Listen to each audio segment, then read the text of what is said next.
Setelah ditetapkan sebagai tersangka, Sekjen PDIP Hasto Kristanto melakukan serangan balik dengan ancaman-ancaman atau mau mengeluarkan kartu truf politik terkait dugaan penyelewengan kekuasaan para petinggi di Republik ini. Ya, kalau saya sebagai publik ya mending buka-bukaan. Nah, Pak Hasto keluarkan kartu truf apa, kejadian-kejadian atau peristiwa-peristiwa politik atau kasus-kasus apa yang menimpa para elit politik negeri ini. Ketika para elit ini berkonflik dan mengeluarkan kartu truf, tentu yang diuntungkan masyarakat. Dan ini bagus bagi demokrasi. KPK sekarang tidak independen karena sudah revisi undang-undang. Berbeda sebelum undang-undang KPK direvisi. KPK itu sekarang rumpunya eksekutif di bawah presiden. Ketika tidak bisa mampu membangun KPK yang integritas dan independen, kemudian tidak tebang pilih, tidak politis dan tidak digunakan untuk kepentingan politik, maka Prabowo Subianto hanya omon-omon.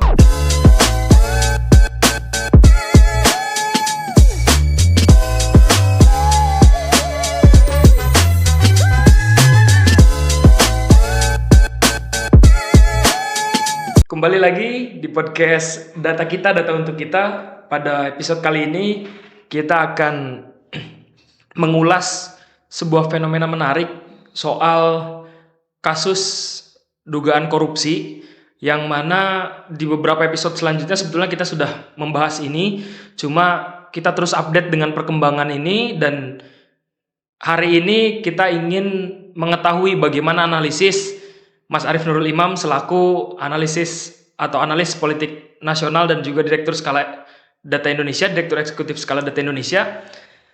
Mas Arief.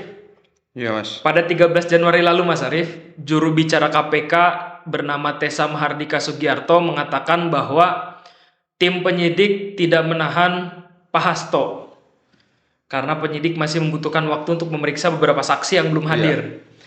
Nah, Mas Arief, bagaimana Mas Arief melihat update dari kasus Pak Hasto ini, Mas Arief? Ya, selamat sore waktu taping. Tentu kita perlu melihat sejauh mana kronologi kasus tersangka yang menimpa Sekjen PDI Perjuangan Mas Hasto Kristanto.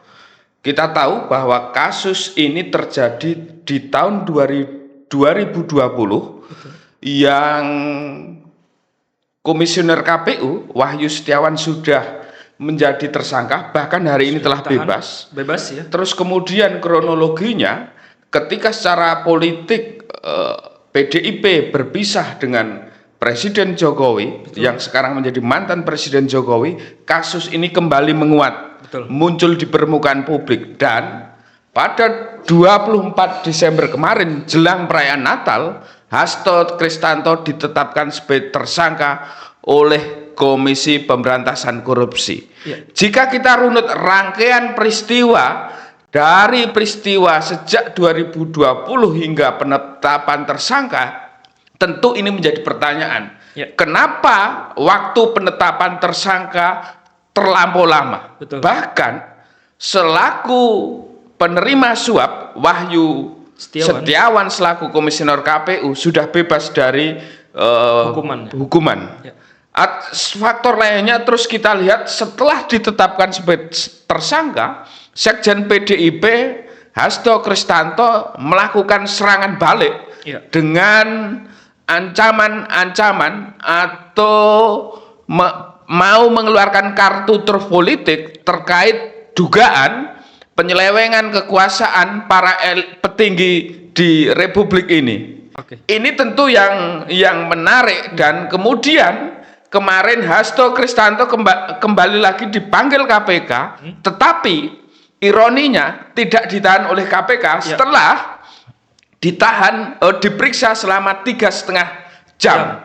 Apakah ini keberhasilan dari serangan balik yang dilakukan Hasto Kristanto terhadap KPK, atau memang benar-benar apa yang disampaikan oleh KPK masih kekurangan saksi? Tentu kita masih bisa kita lihat episode babak politik selanjutnya. Apakah ini merupakan das solen, penegakan hukum yang betul-betul, atau ini dasain hukum produk dari politik atau negara kekuasaan? tentu kita lihat. Tetapi kalau kita melihat kronologi yang berlangsung sejak 2020 hingga kini, ini ada potensi ini akibat dampak dari tawar-menawar politik terhadap kasus Hasto Kristianto.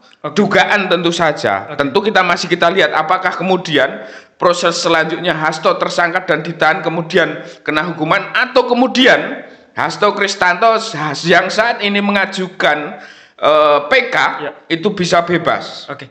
Tapi gini Mas Arief, tadi Mas Arief menganalisis bahwa ada dua kemungkinan. Ya. Pertama, kemungkinan memang bukti yang belum kuat menetapkan bahwa Hasto pure sebagai tersangka. Di satu sisi adalah adanya pergolakan politik seperti itu.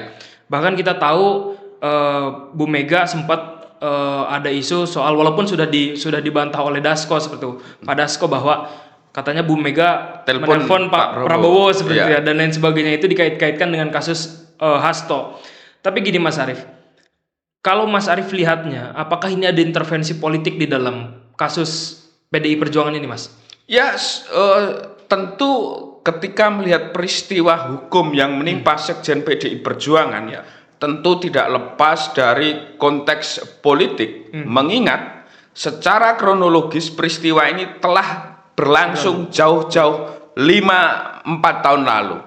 Tetapi kenapa hari ini baru mengemuka? Ini secara momentum jelas bisa dicandra dari sisi politik, ada jeda yang cukup panjang. Kedua, posisi Hasto Kristianto yang menjabat sebagai Sekjen PDIP, di mana PDIP merupakan partai terbesar hari ini. Ini tentu tidak bisa lepas dari sudut pandang politik. Meskipun kita juga berharap penegakan hukum itu juga harus pure, memang benar-benar penegakan hukum, bukan alat intervensi politik, alat sandera politik, atau alat untuk menjinakkan secara politik. Ini yang perlu digarisbawahi. Kita harus menggarisbawahi bahwa secara ideal demokrasi juga harus penegakan hukum yang pure, tidak karena tendensi muatan politis. Oke.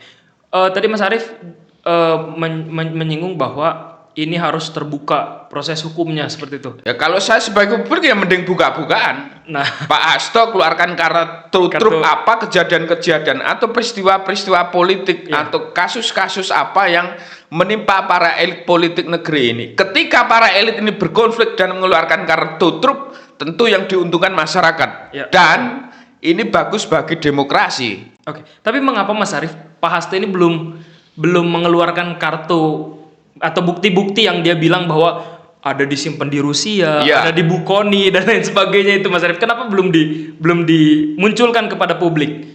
Ini secara persis yang tahu saya kira Pak Hasto dan PDIP, tetapi analisa saya begini, kenapa Pak Hasto belum mengeluarkan kartu truf video-video skandal yang melibatkan konon para elit di negeri ini?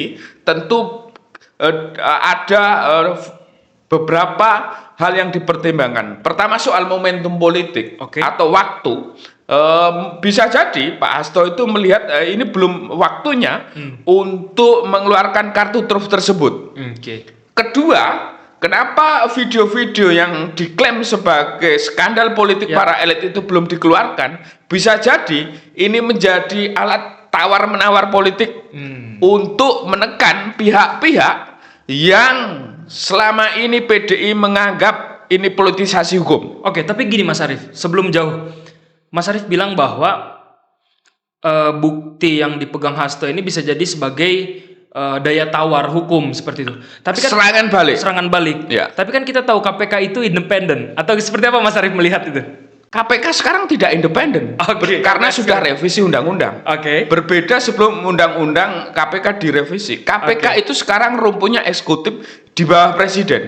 Dan kita tahu pemilihan komisioner KPK juga tidak lepas dari unsur-unsur politis. Di mana dari pansel persetujuan DPR dan kemudian dilantik juga tidak lepas dari faktor-faktor kepentingan politik. Berarti wajar ada negosiasi politik di sana, Mas? Saya sebagai orang politik tentu ini mewajarkan. Bahkan kalau kita lihat tren kebelakangan ini, hukum adalah produk dari politik, bukan hukum taat pada politik.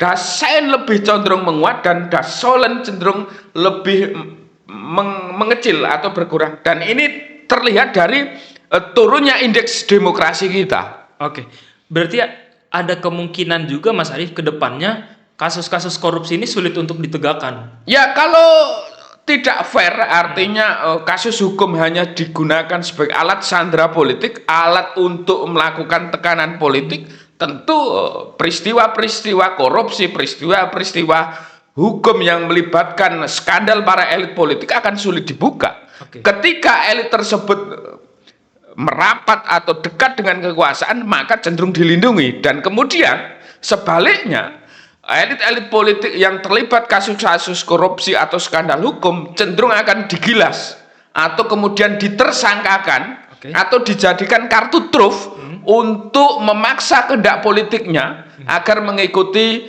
rejim kekuasaan. Itu kalau kemudian negara ini cenderung menjadi negara kekuasaan bukan negara hukum. Tentu kita berharap kita juga menjadi negara hukum bukan negara kekuasaan. Karena demokrasi yang baik juga harus melibatkan atau mensyaratkan penegakan hukum yang objektif, independen, tidak terpengaruh oleh intervensi politik. Walaupun sebetulnya indikasi-indikasi dalam kasus Pak Hasto ini sudah terlihat seperti itu, ya Mas Arief ya. Maksudnya gini, Pak Wahyu Setiawan sudah ditangkap bahkan sudah bebas. Kemudian ada katanya Saiful Bahri yang saat ini juga sedang diperiksa kembali. Itu kader PDIP yang juga sudah ditetapkan sebagai tersangka dan juga sudah bebas. Bahkan ada satu saksi lagi yang akan diperiksa, yang belum diperiksa, Maria Lestari, yang itu juga disodorkan oleh Pak Hasto katanya untuk jadi PAW seperti itu di dapil, saya lupa, Kalimantan Barat seperti itu.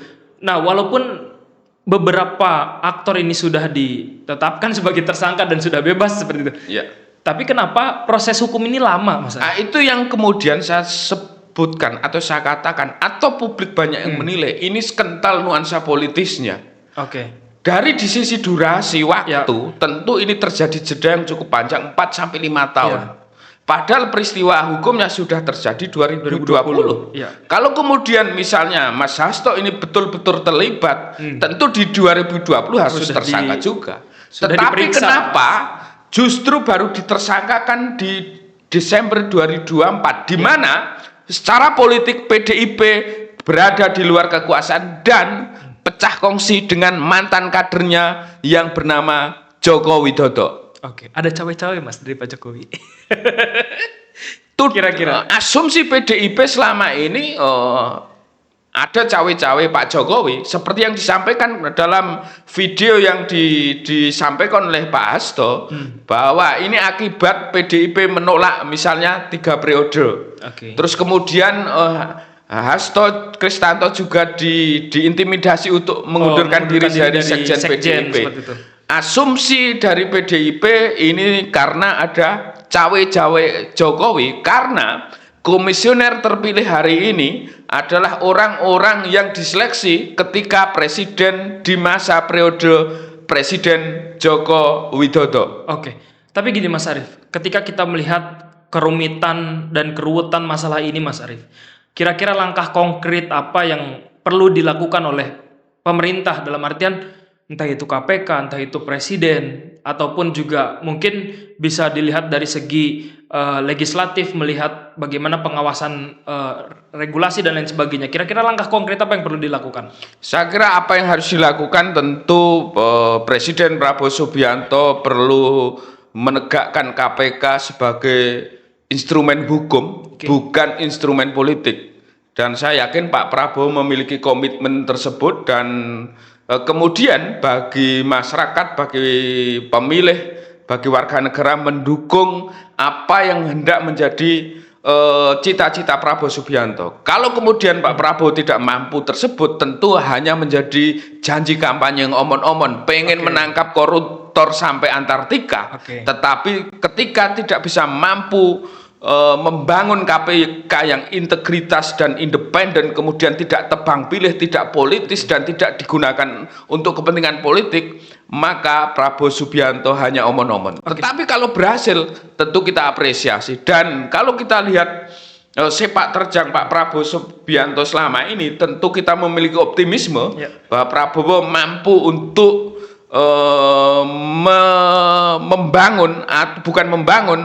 memposisikan KPK pada posisi sebagaimana mestinya. Oke, tapi gini Mas Arief, ketika saya coba cari informasi di beberapa media, Mas, belum ada satupun media yang menganalisis posisi Prabowo dalam kasus ini.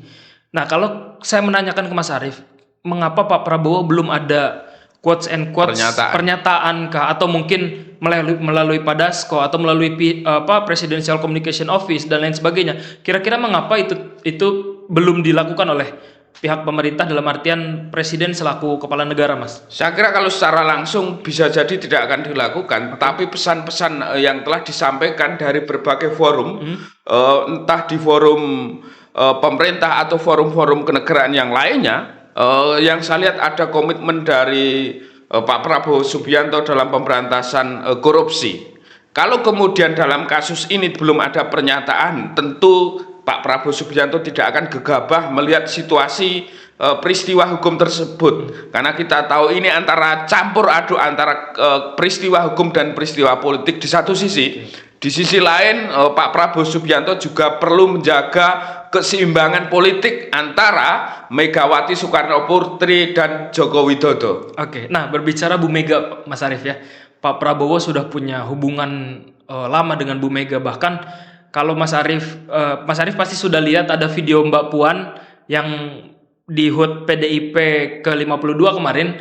Mbak Puan sempat bilang ke Bu Mega dengan kita membaca gerak bibirnya, bilang gini, Presiden Prabowo minta ketemu langsung sama Mama katanya. Ya. Nah, kira-kira apa pesan di balik itu, Mas? Saya kira karena itu terlihat jelas oleh publik, Mas. Saya kira apa yang disampaikan Mbak Puan kepada Bu Mega itu sebetulnya keinginan lama. Kita tahu Pak Prabowo sudah 2-3 tahun lalu pengen bertemu Bu Megawati. Ya, betul.